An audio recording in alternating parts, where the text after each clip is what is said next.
அனைவருக்கும் வணக்கம். நமது அபிராமி அந்தாதி விளக்க தொடரில் நேற்று அன்னை அபிராமியின் பேரருளை போற்றும் 3வது பாடலை பற்றி மிக விரிவாக பார்த்தோம். அந்த வரிசையில் இன்று நாம் பார்க்கவிருப்பது அபிராமி அந்தாதியின் மிக முக்கியமான 4வது பாடல். இந்த துதி குறிப்பாக அரசு வேலை தேடுபவர்களுக்கும் பணியிடத்தில் உயர் பதவி மற்றும் சமூகத்தில் பெரும் செல்வாக்கு அடைய விரும்புபவர்களுக்கும் ஒரு மகா மந்திரமாக திகழ்கிறது. மனிதரும் தேவரும் என தொடங்கும் இந்த பாடலின் ஆழமான பொருளையும் இதை பாராயணம் செய்வதால் நமக்கு கிடைக்கும் அபூர்வ பலன்களையும் இந்த பதிவில் நாம் தெளிவாக பார்க்கலாம். மனிதரும் தேவரும் மாயா முனிவரும் வந்து சென்னி குனிதரும் சேவடி கோமளமே கொன்றைவார் சடைமேல் பனிதரும் திங்களும் பாம்பும் பகீரதியும் படைத்த புனிதரும் நீயும் என் புந்தி எந்நாளும் பொருந்துகவே.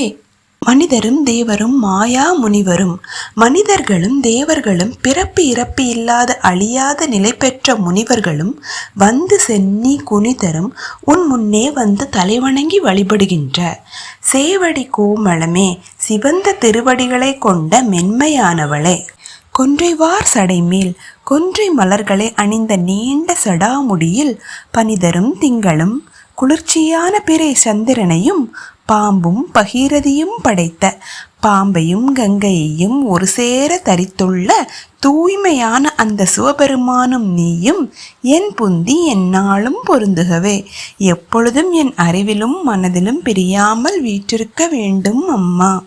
இதன் சிறப்பம்சங்கள்: இந்த பாடல் சிவசக்தி ஐக்கியத்தை போற்றுகிறது.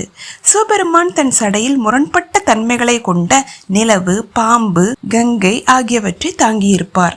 அத்தகைய இறைவனும் உலகத்துயிர்கள் யாவரும் வணங்கும் அன்னை அபிராமியும் தன்னுள் நீங்காது இருக்க வேண்டும் என அபிராமி பட்டர் வேண்டுகிறார். இந்த துதியை தினமும் பாராயணம் செய்வது மனதிற்கு தெளிவை, செயல்களில் வெற்றியையும் தருவதோடு உயர் பதவி, செல்வாக்கு மற்றும் அரச யோகம் கிட்டும் என்பதும் ஆன்றோர் வாக்கு. அன்பர்களே, புனிதரும் நீயும் என் புந்தி எந்நாளும் பொருந்துகவே என்று அபிராமி பட்டர் வேண்டுவது போல் அந்த தாயும் தந்தையும் நம் அறிவில் என்றும் நீங்காது இருந்து நம்மை உயர்ந்த நிலைக்கு கொண்டு செல்வார்கள் என்பது உறுதி. உயர் பதவி அல்லது அதிகாரமிக்க பொறுப்புகளை அடைய நினைப்பவர்கள் இந்த பாடலை தினமும் நம்பிக்கையோடு பாராயணம் செய்து பலன் பெறுங்கள். இந்த விளக்கம் உங்களுக்கு பயனுள்ளதாக இருந்திருக்கும் என்று நம்புகிறேன்.